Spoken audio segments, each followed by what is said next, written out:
Second news story of the week. We're actually a bit late to this. It's not really news. It's actually a release, and we didn't really cover it on the main channel. But Oliver and I have been playing this.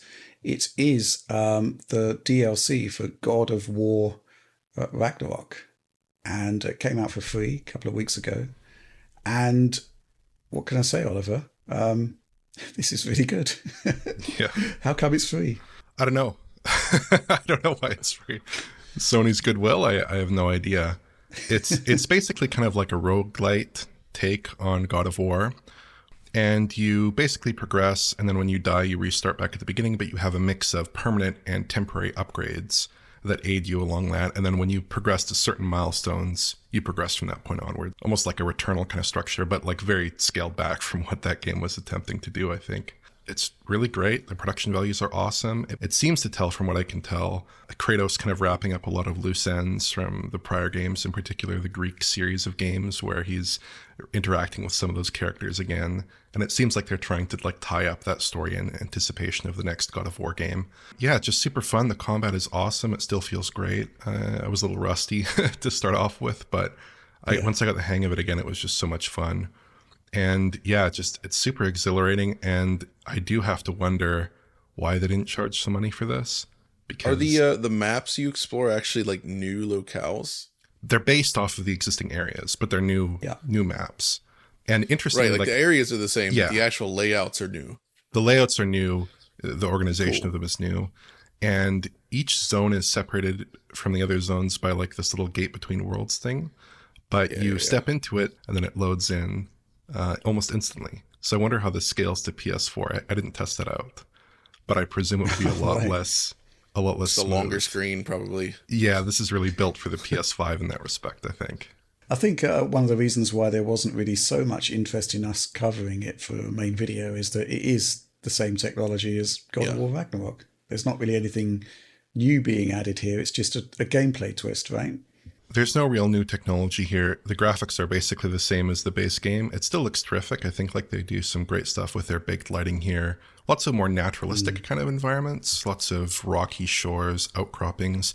Basically like a lot of the stuff you would have seen in the base game, but arranged in like a very artistically pleasing way, and also with some assets from those Greek games or assets that are based on those Greek games, like Greek statues. Again, some characters reappear. I won't spoil too many of them.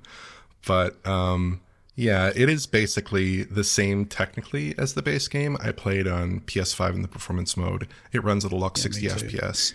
Just like the base game. Again, it's a very well-worn engine at this point, and we know what it does, and it does all the same things here. So, I think from my perspective, returning to God of War Ragnarok, it was quite interesting to see just how far quality of art goes, because this is a game that was designed to run well on the PlayStation 4 generation, right? Yep. And yet, when you see it running on PlayStation 5 at 60 frames per second, you're not feeling at all shortchanged in terms of the fact it's running on a piece of hardware that's a generation beyond that.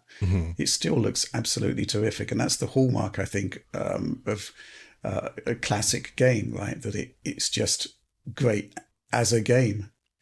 And I guess you get your 60 FPS and various other upgrades there, but it's still fundamentally, a game that looks great now and will look great in the future just because of the quality of the art. Yeah.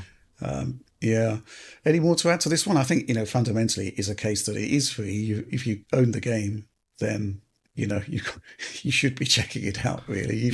I guess there are sort of certain provisos in terms of spoilers if you haven't finished the main game, but you can access it without having completed the main game. I think that's important to stress as well. So go check it out, I guess. Yeah, I think one really cool thing too is that just like the God of War combat loop is really compelling, but it lacks a little bit of that real kind of like white knuckle intensity that you get from some games where there are greater stakes, like in Souls games. And this adds in some of that intensity because when you start, you have to restart from an earlier area and lose some of your progress. So you really do feel like when you're battling the bosses and you're down to that last sliver of health, you really do feel dialed in a way that I didn't really feel with Ragnarok's main game, where you have a pretty generous checkpointing system. Absolutely, yeah. I guess that's all we really got to say about that one. Check it out. It's really, really good. Speaking of Sony, there was just some breaking news Looks like they will not, that those WB Discovery shows that were going to get pulled, they're not pulling them after all.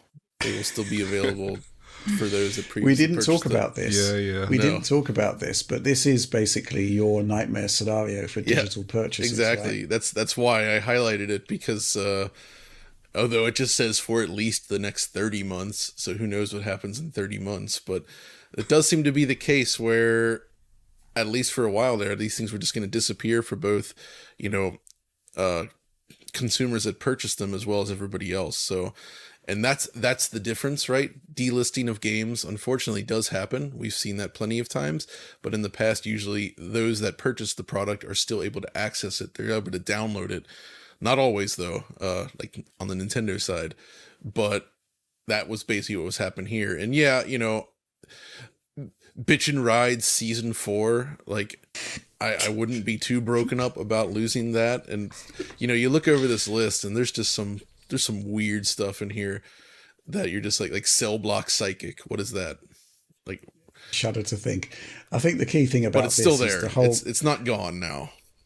It's the concept that you're basically paying money and you think you're buying something, whether it's a digital or physical item, but actually you're not. You have a license to access this hashtag content, which can be revoked according to terms and conditions which are laid out by the platform holder.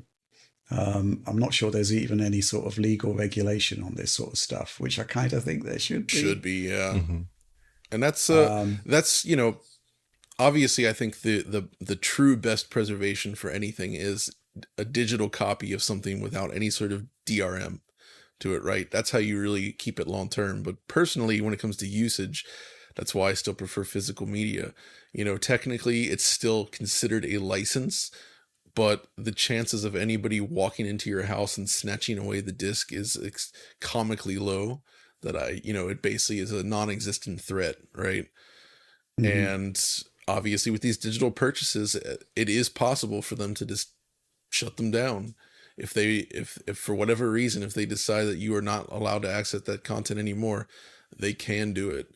But I am at least happy to see that things changed on this specific front. That suggests to me that there was enough of a backlash where they decided to change it back. You know what I mean? So people do actually seem to care, which is encouraging. Mm-hmm. Yeah, I think that they could have rolled that one through regardless. Absolutely. I think because the amount of people affected by it probably would have been quite small. And the idea that they're still watching Bitchin' Rides Season 4 years after acquiring that digital license is probably quite slight. I mean, but it's the principle of the matter, right? Exactly. C Wizzy ain't going to be he needs to watch his Bitchin' Rides, is what I'm saying.